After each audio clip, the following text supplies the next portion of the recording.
जय बाबा की। दीपावली की आप सबको बहुत बहुत शुभकामनाएं। आप देख रहे हैं एटम एस्ट्रोलॉजी और मैं पवन निशांत। आज हम एक नए विषय पर बात करेंगे। जिस विषय पर हम लोग बात करने जा रहे हैं, इस पर मुझे ऐसा लगता था कि मुझे 6 महीने बाद या 1 साल बाद ये वीडियो बनाना था। और इसके इसे बनाने की जो वजह रही, वो भी रिसेंटली एक घटना कब हुई है। वो घटना हुई है किंग खान के बेटे आर्यन खान के जेल जाने की, जो 25-26 दिन जेल में रहे। अब उसमें बहुत सारे बहाने हैं, बहुत सारे कारण हैं कि वो एनसीबी ने अंदर किया, ड्रग्स में अंदर गए, लेकिन मेरी नज़र में इसका रूट कॉज अलग है। इस पूरे एग्जिस्टेंस में कॉज एंड इफेक्ट का काम करता है। क्या उसका कारण है, क्या उसका प्रभाव है। वो जिस वजह से गए वो वजह थी राहु। ये राहु हमारी कुंडली में कितना भी अच्छा हो, आज हम राहु की बात कर रहे हैं। ड्रग्स का कारण भी देखिए राहु है, जेल का कारण भी राहु है। और राहु क्या क्या करता है मैं ये आपको बताना चाहता हूँ। और आपको मैं इसलिए आग्रह भी कर रहा हूँ, आपको आगे का रास्ता भी दिखा रहा हूँ, आपको इसकी बहुत सारी चीज़ें बता रहा हूँ कि ये हमारी लाइफ को किस तरह से इफ़ेक्ट कर रहा है और किस तरह से हमारी लाइफ का एक तरह से ये सत्यानाश भी कर रहा है। राहु देखिए, राहु जो है मेटलिस्टिक वर्ल्ड का कारक है। और हमारी जन्म कुंडली में, हमारे होरो चार्ट में राहु की स्थिति कितनी भी अच्छी हो, अच्छा जहाँ जहाँ अच्छा माना गया है, पहले मैं वो आपको बता दूं कि ये किसी भी चार्ट में किन भावों में अच्छा कहा गया है। जैसे 3rd हाउस है, ये राहु का बड़ा अच्छा हाउस माना गया है। 6th हाउस है, यहाँ अच्छा है। 10th में अच्छा है और 11th में अच्छा है।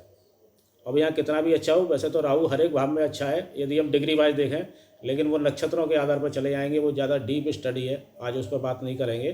क्योंकि आज हम राहु की वजह से कुछ और विषय पर बात कर रहे हैं, और वो विषय मेरे ख्याल से ज़्यादा ज़रूरी है। तो राहु हमारी कुंडली में कितना भी अच्छा हो, हम जाने अनजाने, खासकर ये जो नई पीढ़ी है ये और मेरी ऐसी उम्र के लोग, या कहें कि 40-50 के लोग कम हैं। एक तो नई पीढ़ी है, नई जो नेक्स्ट जनरेशन है ये, और एक ऐसे लोग जो रिटायर हो गए हैं, जो बिल्कुल फ्री हैं। इन लोगों ने राहु को, ये लोग दिन रात बैठे बिठाए जाने अनजाने अपने राहु को ख़राब कर रहे हैं। अब जो खराबी आ रही है, ये खराबी राहु की वजह से हमको टेंशन दे रही है, डिप्रेशन दे रही है, हमें एंजाइटी दे रही है। और हमारी कुंडली में देखिए, राहु की पोजीशन कहीं कितनी भी खराब हो या ना हो, लेकिन हम दो काम ऐसे कर रहे हैं जिसकी वजह से ये हमारे हर ग्रह को अफेक्ट कर रही है।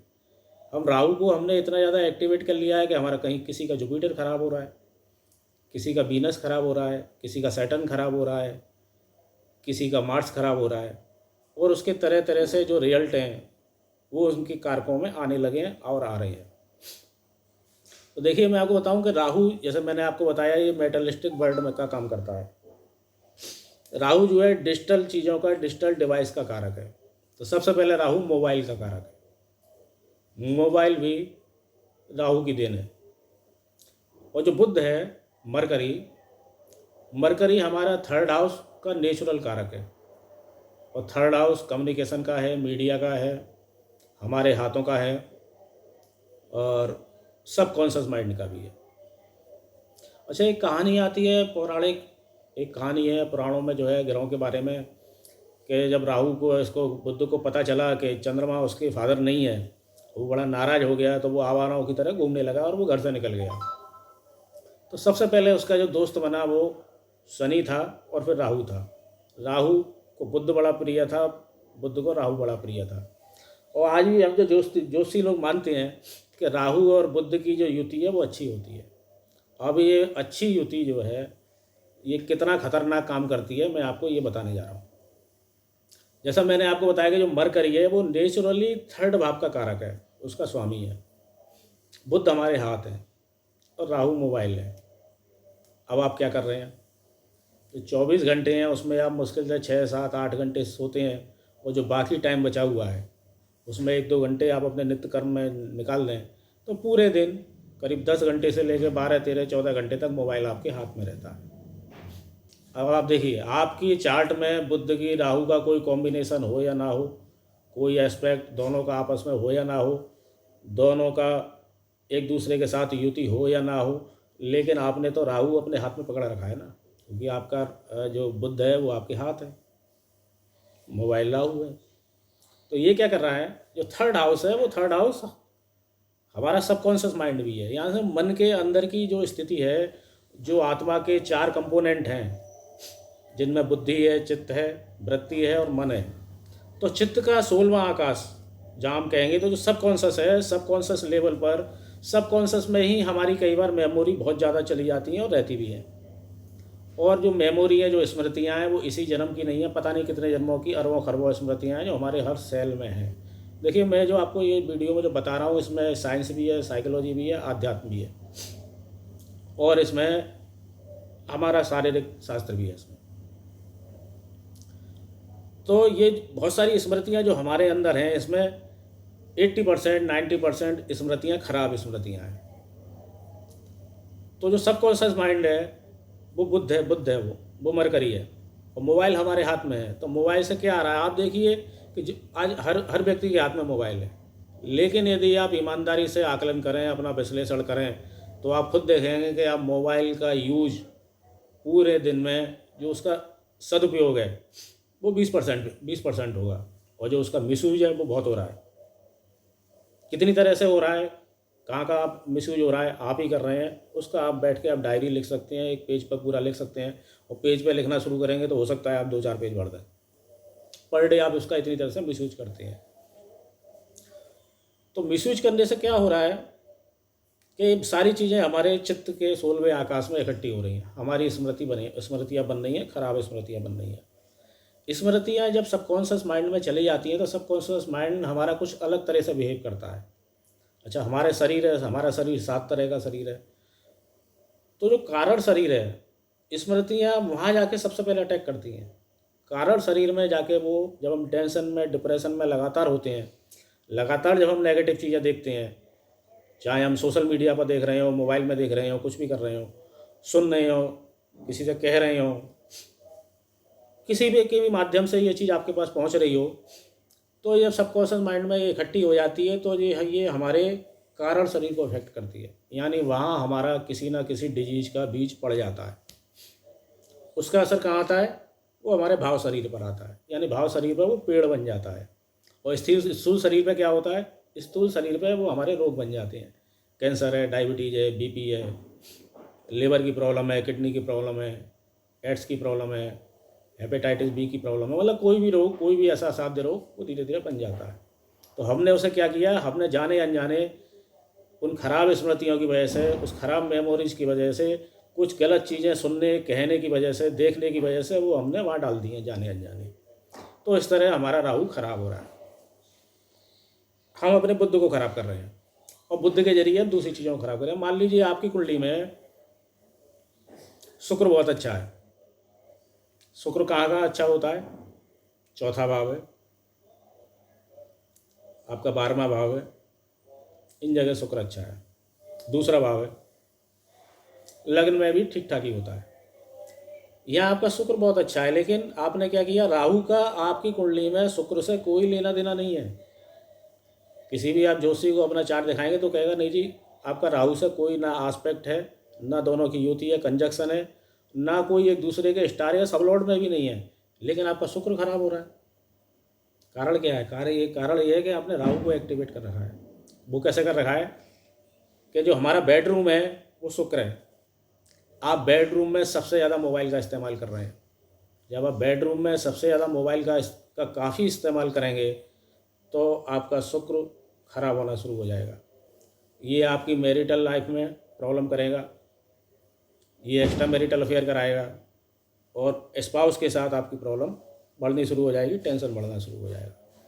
एक काम और आप क्या करते हैं कि जो आजकल की नई जनरेशन है वो तो है ही है, तो कामकाजी लोग हैं, वर्किंग प्लेस पर हैं, घर में हैं या कहीं और हैं, तो मोबाइल पे बात कर रहे हैं, अपनी सीट पे बैठ के बात कर रहे हैं, लेकिन उन्हें टॉयलेट के लिए जाना है, मोबाइल हाथ में लेके जाएंगे।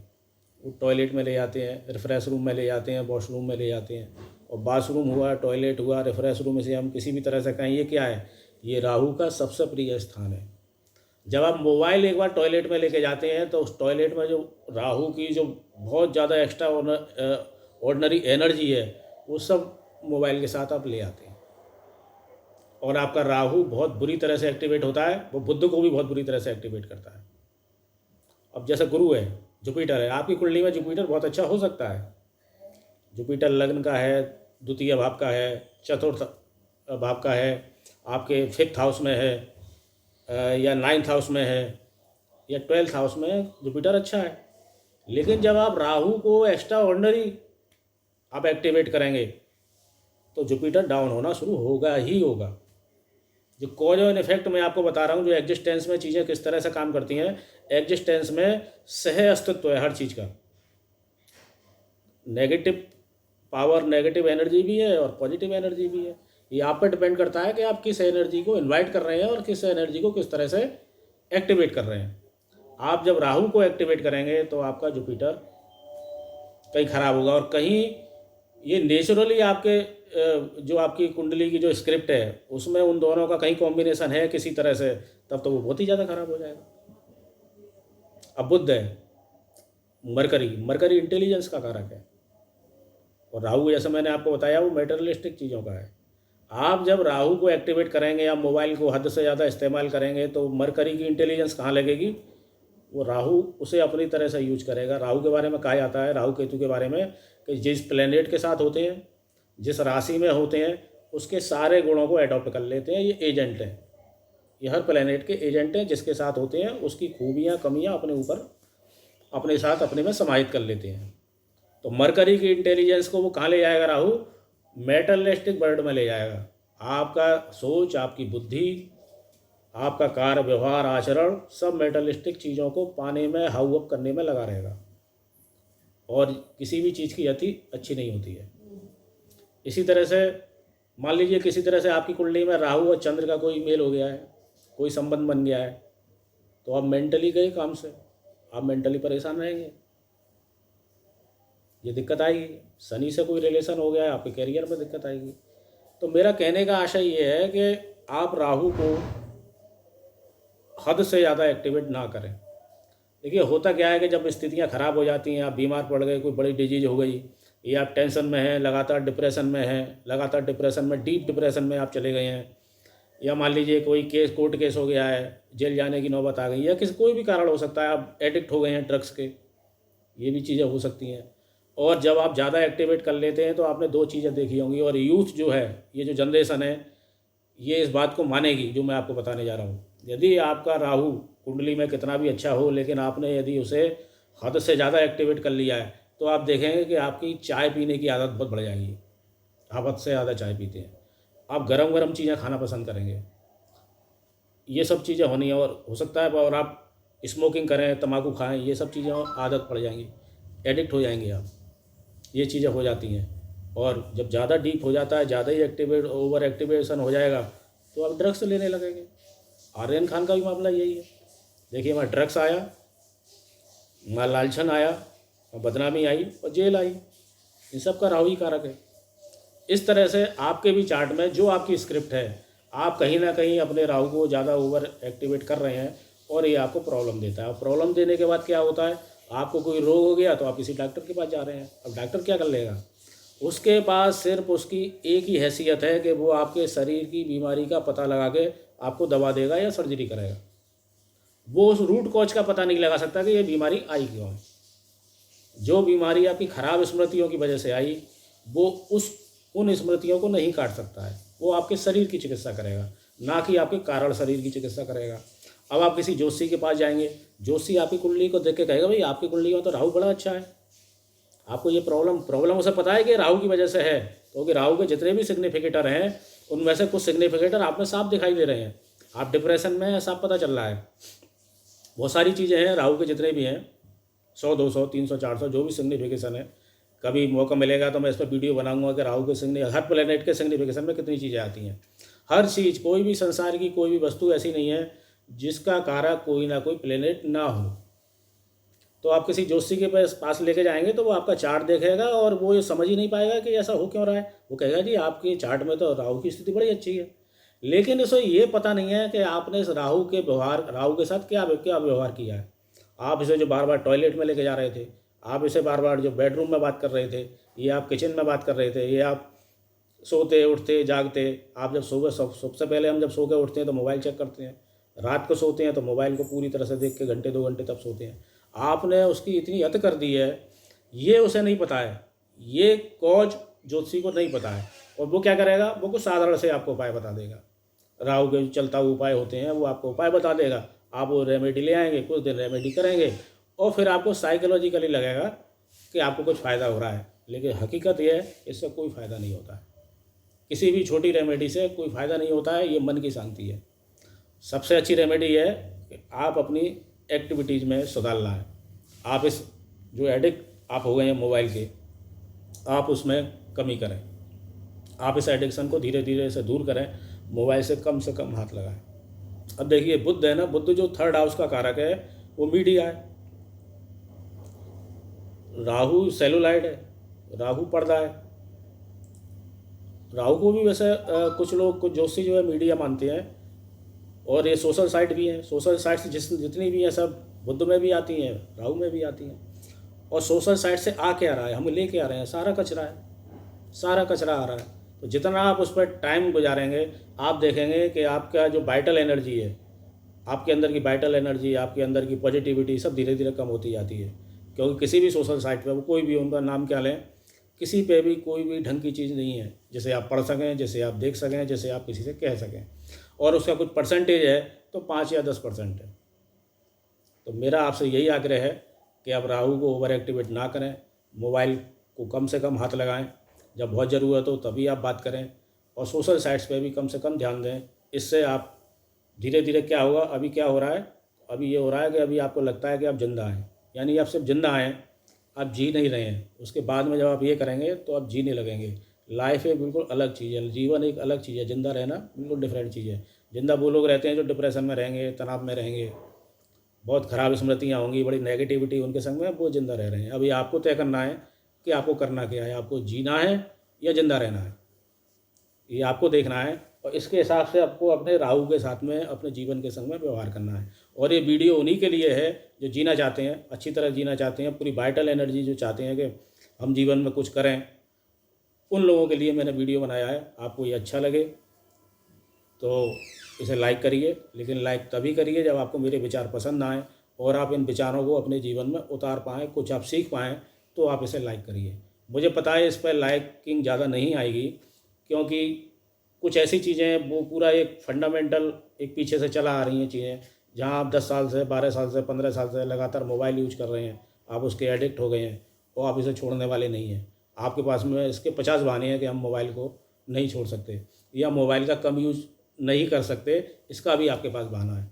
लेकिन मुझे इससे कोई ज़्यादा फ़र्क नहीं पड़ता है। मेरा आप सबसे सिर्फ यही आग्रह है कि यदि आपको मेरे विचार अच्छे लगे हों, कोई ये यूनिक चीज़ रही हो और ये आपको लगे कि ये एक रेमेडी है जो आपके जीवन को बदल सकती है, तो आप मेरे वीडियो को लाइक करिए, कमेंट करिए ये किस तरह से मैंने कहा है, ये विचार कैसे लगे, और मेरे चैनल को सब्सक्राइब करिए। जय बाबा की। एक बार फिर आप सबको दीपावली की बहुत बहुत शुभकामनाएं।